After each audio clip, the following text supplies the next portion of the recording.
being from the beach has shaped me. And I guess maybe just like being from the beach and enjoying nature the way I do, maybe that also has influenced me musically.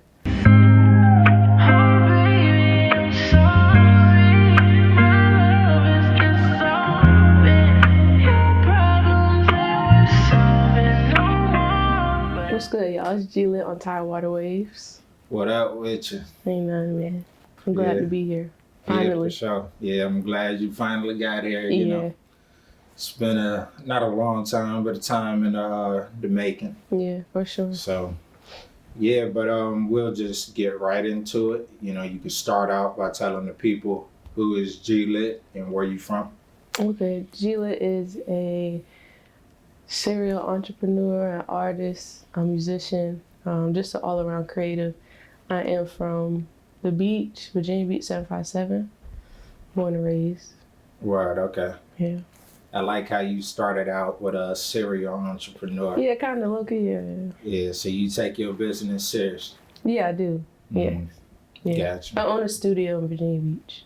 Okay. It's called Litt Studio. Litt, yeah. So, you know, what instilled that before the artistry, that business mindset in you?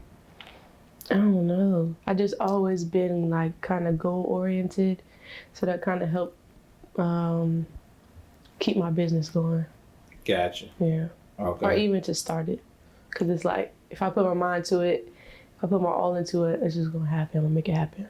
Gotcha. Yeah. Okay. Always had goals. So how about the music side? Like, what was your first experience with, you know, I want to do this?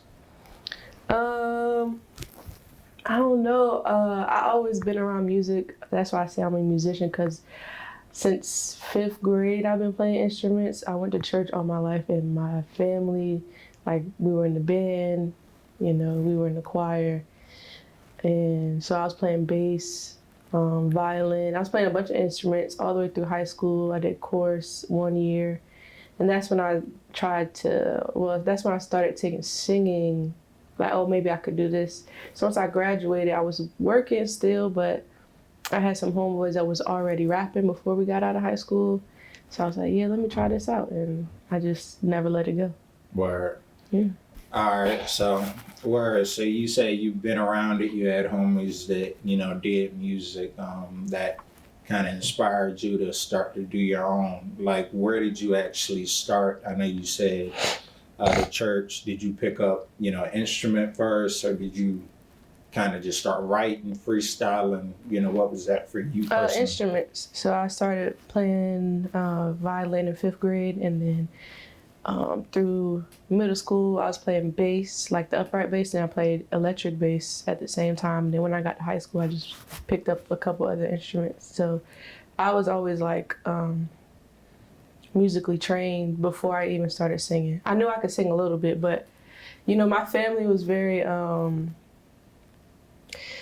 not harsh, but they're very, no. They're very, like, hard about music. So if it's not like great, then just leave it. You know what I'm saying?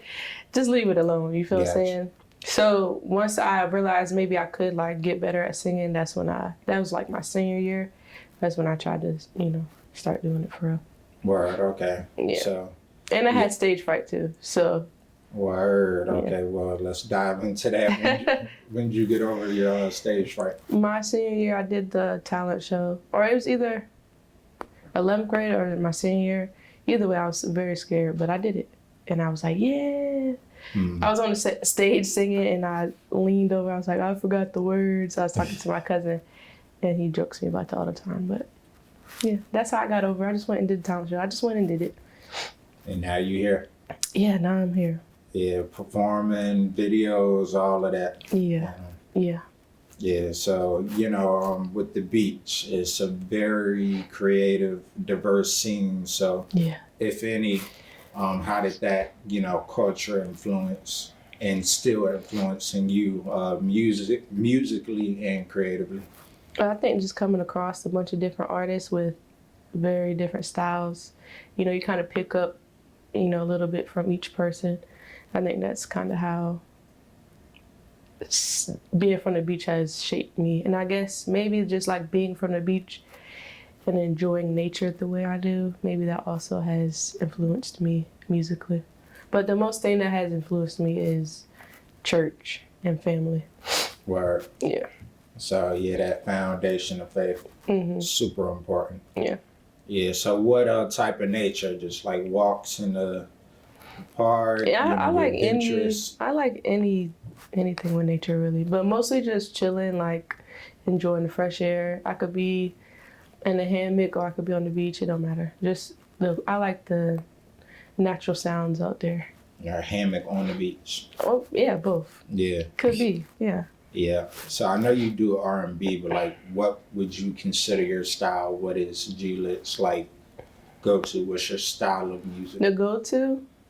I don't know. I guess like some funky. Can I cuss up here? Yeah. Some funky shit. Our platform. Yeah. Yeah, like I like funk, so like the bass line gotta be different. Even if it's like a straight R&B or like a hip hop R&B track, the bass line has to be different. It has to be some type of like movement down there. That rhythm. Yeah. Yeah. So you got See You Out Now. Yes. Get into that. And that's another like hip hop R&B funk fusion song.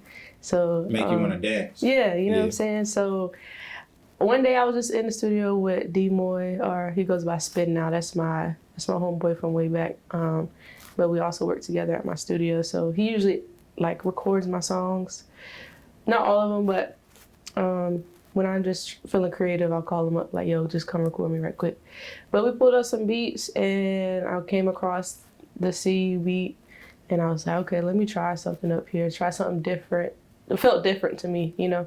And I didn't finish it and I didn't think much of it until I just kept listening to it. I was like, this is kind of cool. Like, I feel like during the summer, this would kind of make some waves. Yeah. See what I did there? Literally. Yeah, right. So me and Karen Parker, I want to say we just came across each other.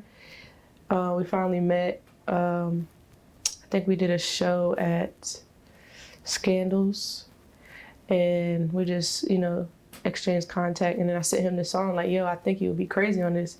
And he sent me back. Well, it took him a while. It took him a couple months to send me the track back. But his team was getting on him like, yo, get this song back to G. Get it out. Yeah. So he finally sent it back, and he did exactly what I could have imagined. You know what I'm saying? For a rapper to do on a song, it was like perfect. So I was like, yeah, let's put this out. It feel good. I sent it to my parents, and they were like, wow, this song reminds me of when I met your mom at the club. So I was like, yeah, this is a good one. You got the stamp of approval. Yeah. They like all the music I make for the most part, but just to have them immediately think of a personal experience and apply it to the song or like relate to the song, I was like, this could be a good song for everyone. Memory. Yeah, so I got 2 questions, man. Which one do I want to go with first?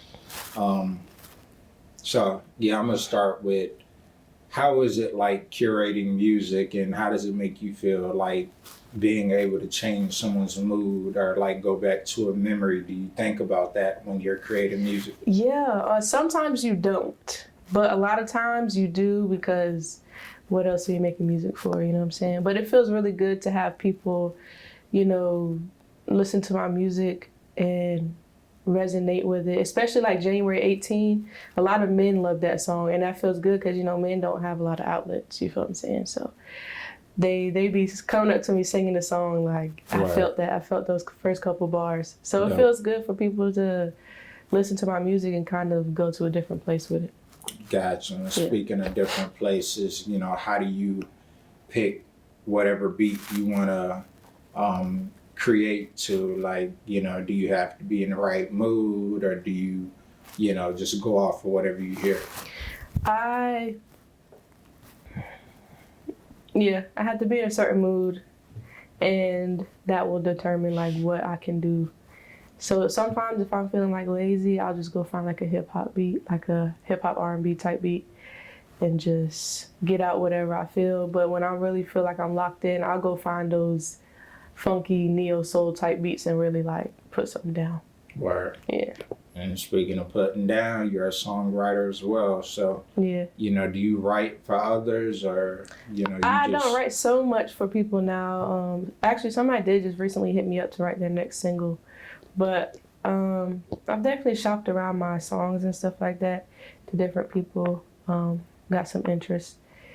But I don't have a lot of artists now that come through the studio that are looking for songwriters. So not so much, but I do a lot of like vocal arrangements at the studio. Okay. Yeah. Like vocal coaching? Not necessarily, but yes, because it's kind of, people don't realize as a recording engineer, it's kind of all on you, you know what I'm saying, to make sure they're hitting the notes right. So yes, at the end of the day, I guess I could add vocal coach, but vocal arrangement is like when you help them place harmonies and stuff in their songs. So stuff like that. So it's like this should go here, Yeah. maybe ad lib here. Yep. Gotcha. Okay. That's dope. How would you describe your audience with being such a diverse artist? Man. I think the older people like me a lot. It's weird. They show more love. True. But it's really, I think that my audience is wider than I think, because the kids love it, the teenagers love it, you know, my age group and above. So it's a lot. I guess it's kind of easier that my music is diverse because it can be sold to a lot more people than just a certain restricted demographic and genre. Gotcha. So out of all the singer, songwriter, sound engineer, what is like, you know, I guess your, not first love, but what would you go to first? What you mean? In terms of what do I enjoy the most? I guess they all go together. Yeah, they do. Which one do you?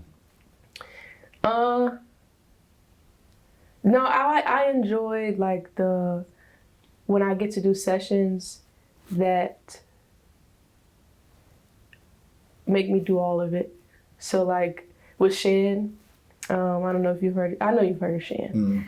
She is a very serious artist. She's a singer, R&B singer. So when she comes through and records her tracks, I think I've done the last 3 records she's dropped. So when she comes through, I have to be all intent, like attentive, you know what I'm saying? We're making sure her main track is right, all her background vocals are right. I gotta mix it, level it, you know, make sure that we're both staying on track. So I enjoy sessions like that because it really puts me back in a place of why I started the studio, you know what I'm saying? Yeah. Yeah. Where, and so with the studio, was that with the intention of bringing others in, or was it more so like, I want my own personal studio, and then you started to branch out? I think, but how did it start? So I started recording my friends, like before I even knew what I was doing. I was just recording them on GarageBand and putting the presets up there. I enjoy helping others, but I also enjoy that I can go in there and do my own stuff. So it's like a mixture. It's like a win-win situation. But I do the studio, especially for the price that I do it at. I do it a lot cheaper than most studios. Oh, okay. I started recording people on GarageBand. And then, that's why I said it was like a win-win situation because, you know, I get to help other people. Oh, okay. That's what I was saying. Trying to get this back. You good. Okay. So with the studio, I do it at the price that I do it at, and I try to help people as much as I can because I feel like that's how I can give back to my community before, you know, I am rich, you know what I'm saying? But this is a way that I can give back without, you know, stretching the pocket or whatever. I don't really know. Yeah, and I do want to get into that. You know, we talked about Virginia and it being such a melting pot, and there's so much art out here, so many artists looking, not for a way out, but looking to take that next step. And I think that's where Virginia's going. So yeah, it's right there. Yeah, how important is that, like community involvement? And, you know, I guess you can mix features in there. How you feel about that? How important is that to you? You know, it's very, very important. It's actually always been important to me since before I even realized what was going on. You know what I'm saying? I always want to make sure you know, we don't have to be the best of friends, but we still gonna make sure we can help each other in whatever way we can. Feature is very important. I've learned that with this recent drop with Cameron Parker. Like, you know, my people don't follow him, his people follow me. Like, there's new people that I've, you know, never probably would have ran across if we didn't do the feature. So, like, I think that finding somebody that's either kind of on the same level as you or like that, but y'all really haven't crossed paths yet, I think that's really important for y'all to like collab. You know of this person, but you're scared. No, don't be scared to just reach out and be like, yo, let's do a song. But a lot of people don't take it serious. That's why I don't do a lot of collabs, because it's like, if you're not trying to come how we coming right now, like we doing radio interviews, we doing playlisting, we doing music videos, we doing shoots, shoot after shoot, we doing shows. Every show that we got, we both bring each other out. If we're not doing that, you know what I'm saying? It's no place. It's no point of doing it. But if you guys are gonna go hard about y'all's feature, then it's a genius idea. I mean, you can't lose. Yeah, networking is real. Yeah, there's two fan bases that just collide, and you didn't even realize what you just did. You know what I'm saying? Right. Yeah. And you know, even branching out, you recently performed in Philly, correct? Yes. Yeah. So. For Mark Bravo. Shout out to him. He's trying to come down here, so we're gonna try to curate something. Dope. Okay. Yeah. So how was that, and how important it is? You know, I guess traveling and getting out there, you know, to promote your music. It was really good. I think they were pretty receptive of me. They were a very like artsy community, so you know they accept a lot of stuff. So, you know, my music is not a specific genre, but it is. So sometimes it's hard to get in on certain shows and do good because it don't fit their criteria or whatever. But it was good. And then going out there to Philly, just kind of reading out the scene and just filling out the scene and seeing what's going on up there is really important, because the next time I go up there, or the next time you go somewhere, you know kind of who to contact, where to go to, you know, build more relationships after that. Familiarize yourself. Yeah. Yeah, definitely. So, you know, with you being goal-oriented, you know, musically talented, focused, who or what are your inspirations and things that, you know, keep you inspired? Well, God keeps me going for sure. My family and my friends, that's really who just keep me going and keep me motivated and inspired, because they're all great. They all do different things. They're all good at what they do. You know what I'm saying? So that's really who inspires me, all of them. Right. I know people would say that, but I have a small group and I have a small family. So it's like each person like pushes me in a different way. Mm-hmm. Yeah. Or dope. Mana. So, you know, how about music-wise, like actual, I guess, famous artists? You know, do you... Beyonce, I love Beyonce. Okay. She's a hard worker, so I love that about her, yeah. Quick answer. Yeah, for sure. That's probably like the only one. Gotcha. So how do you feel about the creative scene right now? I know we kind of touched on it, but, you know, with all the development, you got the casinos coming out here, you got the dome. You know they got one? I think park. it's in Yorktown. They're opening another one, and I know the entertainment director or what director. Ooh, I can't wait. Perform. Yes. Yeah, that's tough. Yeah. I think that the scene is growing in a rapid pace in a positive way, and all the people that aren't ready are kind of, you know, exposing themselves, because people be hating hard. It's crazy. Even in my studio, I just hear people talking about this person and that person. Is kind of, you know, not even in a critiquing way or like a positive, or what is it called, constructive criticism way. Just straight hating, up, bro. Like, dogging. Dudes be hating. Everybody hate. So, but if you're like on the right side of it, or like you're like just paying attention to the positive side, it's beautiful. Like, people are working together that haven't worked together before. There's opportunities that, like the what is that festival called? Well, we did the Wave Fest last year, which was crazy. They invited a bunch of local artists, which is something a lot of people wouldn't even dare do. You know what I'm saying? What was that festival that we just did? The it was just Vibe Check. Is it Vibe Check? Yeah, I think. Sorry, Antidote. I know. I'm sorry.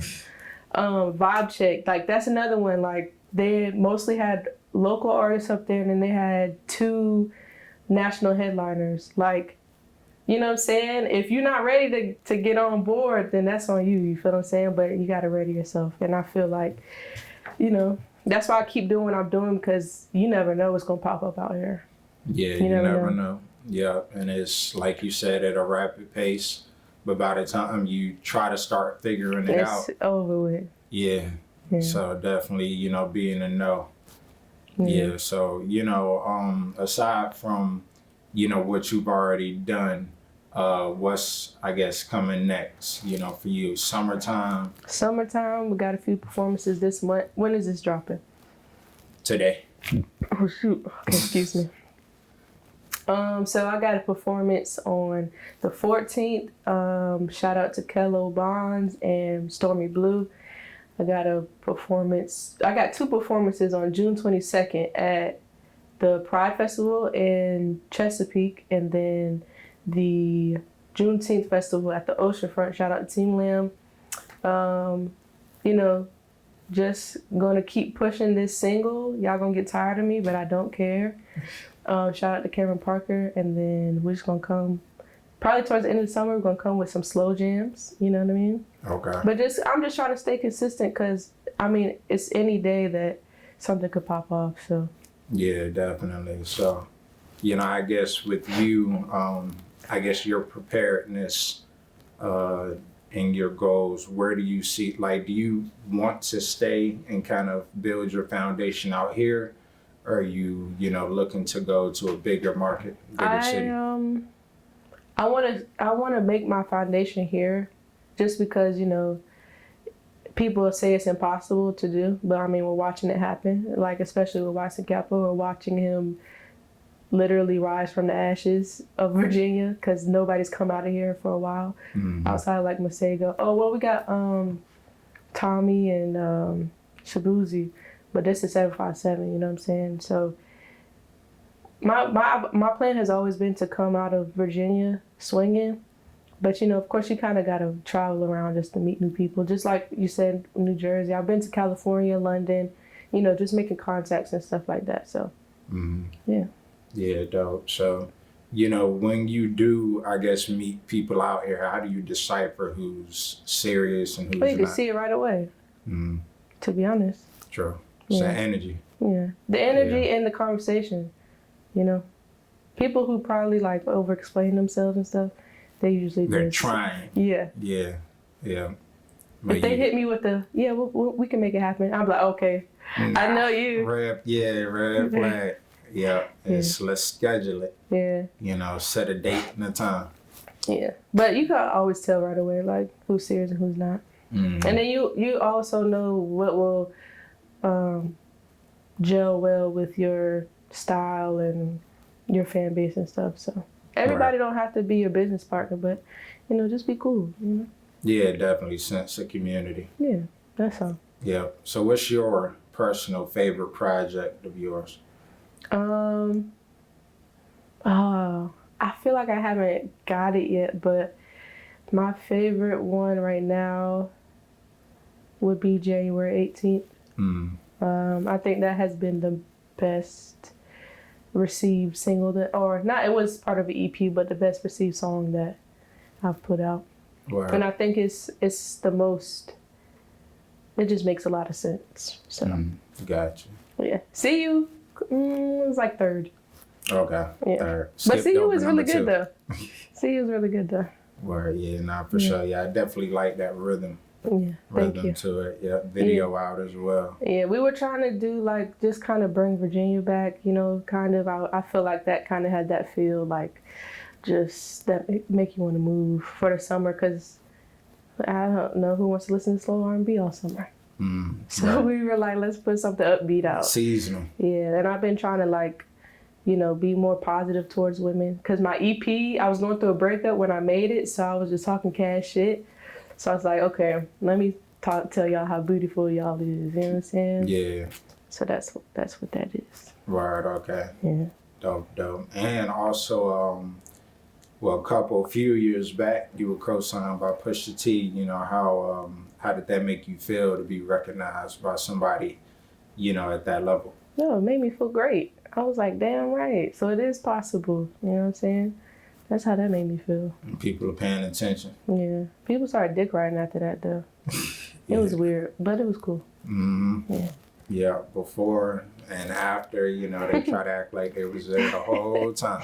No, I noticed. So like I said, my studio is open to everybody. So like, I mean, Young Money on been there, Pusha T's been there, you know, Wise Capo, Fatty, you know, they have always, you know, popped by and stuff like that. But I just noticed certain people started coming into the studio after that, like, and then I've never seen them again. You feel what I'm saying? They just want to be around. It's a process. Yeah. Whatever. People will weed themselves out. Yeah. Mm-hmm. Literally. Yep. So, do we miss anything? Anything else that you want to cover? No. I'm trying to think. I don't think so. Okay. All right. Yeah. So, yeah, before we, you know, close out, you know, go ahead. I do have something. June 28th, we're going to do another video shoot for CU, and I need all of y'all at Buco at 8 p.m. We're going to have a little party, and we're just going to film and catch the vibe. That's it. That's a bet. Well, you know, before I let you go, where can the people find you? How can they, you know, get in contact with G Litt? You can find me anywhere at GEELITT on Instagram, at thereal.GEELITT. Apple Music, Spotify, wherever you listen to music, YouTube, Deezer, I still don't know what that is. TikTok, G-Litt, GEELITT. You find me anywhere. All right, that's a bet. Yeah. We got, G Litt. Looking forward to episode 2. For sure. Yeah, definitely got to do a follow up. Oh yeah, we can. We got to do it in like a year, see where I'm at. Yeah, For definitely. Sure. Yeah. Well, appreciate you pulling up. Thank you for inviting me again. Yeah, no doubt. Yeah. Yeah, and we out. All right.